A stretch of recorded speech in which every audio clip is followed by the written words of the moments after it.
হাজলে মজলি আসসালামু আলাইকুম ভাইরা।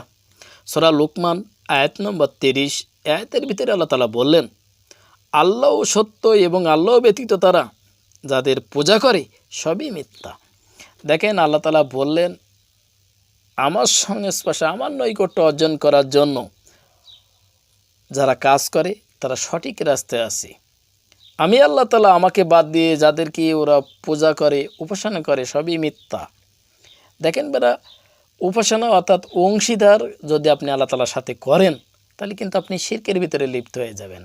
আল্লাহ তাআলা বললেন, আমি শিরকের গুনাহ কখনো ক্ষমা করব না।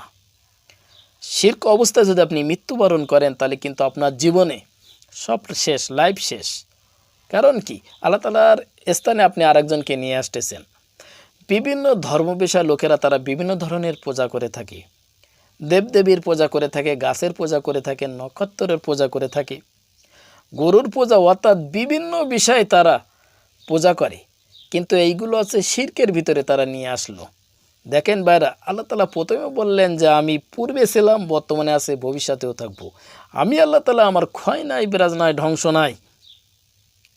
তাহলে কেন ভাই আপনি আল্লাহ তাআলার সাথে অংশীদার করবেন? এমন অনেক বিষয় আছে আমরা নিজেরাই বলে থাকি যেগুলো এই শিরকের ভিতরে চলে যায়। এগুলো আপনার মনে রাখতে হবে, শিরকের গুনাহ কিন্তু আল্লাহ তাআলা মাফ করবে না। অতএব এখনই আপনি তওবা করুন যে আল্লাহ, আমি যে শিরক করেছি, যে ভুলগুলো করেছি, আল্লাহ তুমি মাফ করে দাও। কারণ আল্লাহ তাআলা করুণাময়, আল্লাহ তাআলা অসীম দয়ালু, আল্লাহ তাআলা আপনাকে মাফ করে দেবে। কিন্তু মৃত্যুর আগে আপনাকে তওবা করতে হবে।